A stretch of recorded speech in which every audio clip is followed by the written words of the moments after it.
नमस्कार, मी वृषाली पाटील बातमीपत्रात आपलं स्वागत करते। या बातमीपत्रात पाहूया 36 जिल्ह्यातल्या 50 महत्त्वाच्या बातम्या। सिंधुदुर्गच्या कुडाळमध्ये ठाकरे गटाची बाईक रॅली, मुंबई गोवा महामार्ग ते जिजामाता चौक बाईक रॅलीचं आयोजन। शेकडो कार्यकर्त्यांचा या बाईक रॅलीत सहभाग।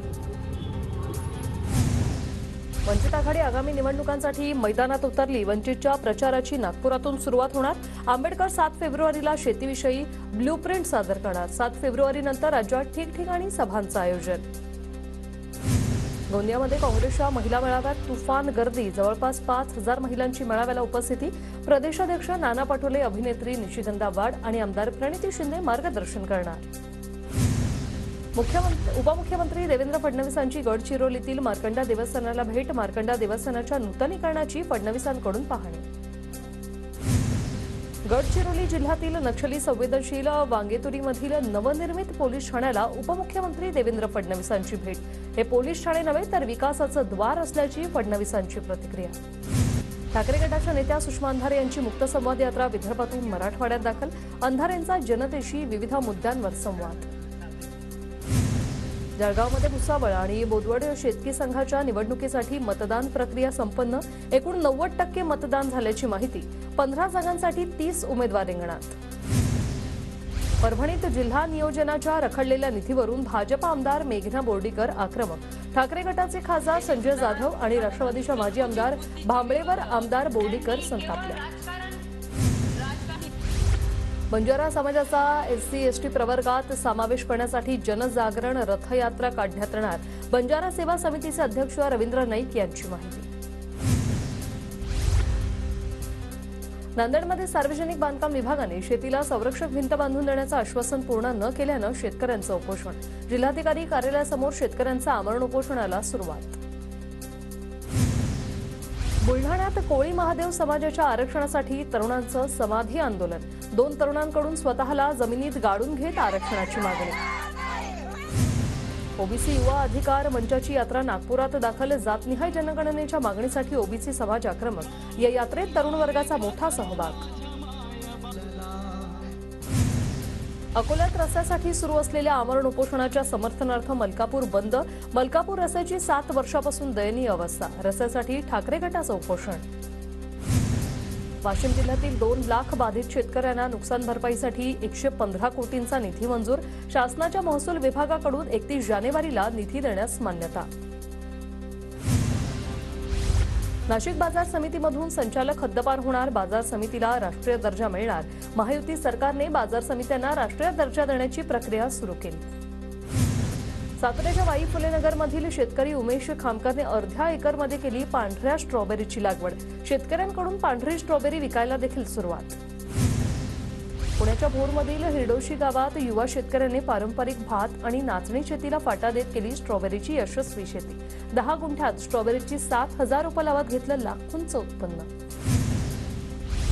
नांदेड जिल्ह्यात पुन्हा एकदा हळदीचा उच्चांक गाठलाय। गेल्या 4 दिवसांपासून हळदीची प्रति क्विंटल 14 ते 15 हजार रुपये दराने विक्री। जळगावच्या मुक्ताईनगर ते कुऱ्हा वडोदा जाणाऱ्या रस्त्यावरील सुकलेली झाडं तसंच वाहतुकीला अडथळा ठरणारी झाडं तोडण्याची मागणी। अपघात होण्याच्या भीतीने वाहनधारकांची ही मागणी। पिंपरी चिंचवड शहरातील मराठा समाजाचं सर्वेक्षण 100% पूर्ण। शेवटच्या 3 दिवसात 11% सर्वेक्षण केल्यामुळे मुदतीमध्ये सर्वेक्षण पूर्ण झाल्याची महापालिका प्रशासनाची माहिती। मराठा समाजाच्या सर्वेक्षणात पुणे विभाग अव्वल। विभागात 9,30,000 कुटुंबियांचं सर्वेक्षण पूर्ण तर राज्यात 95% सर्वेक्षण पूर्ण झाल्याची प्राथमिक माहिती। भंडाऱ्यात नाना पटोलेंच्या हस्ते शिवनीबांध जलाशय येथील जलतरण स्पर्धेचं उद्घाटन। कार्यकर्ते आणि नागरिकांसह घेतला बोटिंगचा आनंद। विजेत्यांचा करण्यात आला सन्मान। वर्ध्याच्या गिरणमधील गावरान बोर महोत्सवात 76 प्रजातींच्या बोरांचं प्रदर्शन। मगन संग्रहालयाकडून प्रथमच आयोजन। महिला बचत गटाने लावले 12 स्टॉल। नाशिकच्या इगतपुरीतील वाघेवाडीत पाणी टंचाई। फेब्रुवारीच्या सुरुवातीलाच पाणी टंचाईच्या झळा। घोटभर पाण्यासाठी महिलांची पायपीट। मनमाड शहरातील अंतर्गत पाणीपुरवठा वितरण होणार सुरळीत। करंजवण पाणी नियोजनाच्या जलवाहिनी वितरण व्यवस्थेच्या कामाचा आमदार सुहास कांदेंच्या हस्ते शुभारंभ। साताऱ्याच्या व्याजवाडी परिसरातील धोम धरणाच्या उजव्या कालव्याला भगदाड, लाखो लिटर पाणी वाया. एकाच महिन्यात वाई तालुक्यात 2 ठिकाणी कालवा फुटला. परभणी परळी रेल्वे मार्गाच्या दुहेरीकरणासाठी केंद्रीय अर्थसंकल्पात 100 कोटी रुपये जाहीर. प्रवाशांकडून समाधान व्यक्त. लोकनेते राजाराम बापू पाटील यांच्या स्मृतिप्रित्यर्थ जयंत पाटील यांच्या मार्गदर्शनाखाली महाआरोग्य शिबिराचं आयोजन. हजारो नागरिकांना आरोग्य शिबिराचा लाभ.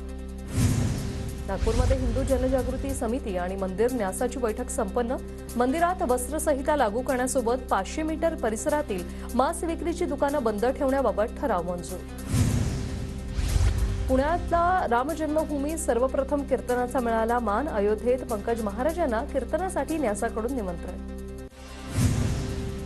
गोंदियात जनसंघाचे जनक श्रद्धेय लक्ष्मणराव मानकर गुरुजींची जयंती उत्साहात साजरी. गुणवंत विद्यार्थ्यांसह समाजसेवकांचा सत्कार करण्यात आला. धुळ्यात मराठा आरक्षणाच्या सगेसोयऱ्यांच्या अधिसूचनेला ओबीसी बांधवांचा विरोध. शहरातील गांधी पुतळ्याजवळ एकत्र येत नोंदवल्या हरकती. गाव चलो अभियानाच्या माध्यमातून भाजप प्रत्येक मतदारापर्यंत पोहोचणार. आमदार जयकुमार रावल यांची पत्रकार परिषदेतून माहिती. गोंदियात जनसंघाचे जनक श्रद्धेय लक्ष्मणराव मानकर गुरुजींची जयंती उत्साहात साजरी. भंडाऱ्याच्या तुमसर विधानसभा क्षेत्रात भाजपची घर चलो अभियानासंदर्भातली बैठक संपन्न. माजी मंत्री परिणय फुके यांच्यासह पदाधिकाऱ्यांची उपस्थिती. परभणीचे नवीन जिल्हा पोलीस अधीक्षक रवींद्रसिंह परदेशी यांनी पदभार स्वीकारला. रागसुधा आर यांची मुंबई येथे बदली झाल्यानंतर परदेशी यांची परभणीच्या जिल्हा पोलीस अधीक्षकपदी नियुक्ती. बुलढाण्यातील सिंदखेड राजाच्या ऐतिहासिक वास्तूला अतिक्रमणाचा विळखा. 4 दिवसांपासून एकाचं आमरण उपोषण सुरू. ऐतिहासिक वास्तूचं जतन करण्याची मागणी. नाशिकच्या नैताळीमध्ये मतोबा महाराजांच्या यात्रोत्सवाला सुरुवात. यात्रोत्सवामुळे छत्रपती संभाजीनगर मार्गावर मोठी वाहतूक कोंडी. 2 ते 2.5 किलोमीटर वाहनांच्या लांबच लांब रांगा.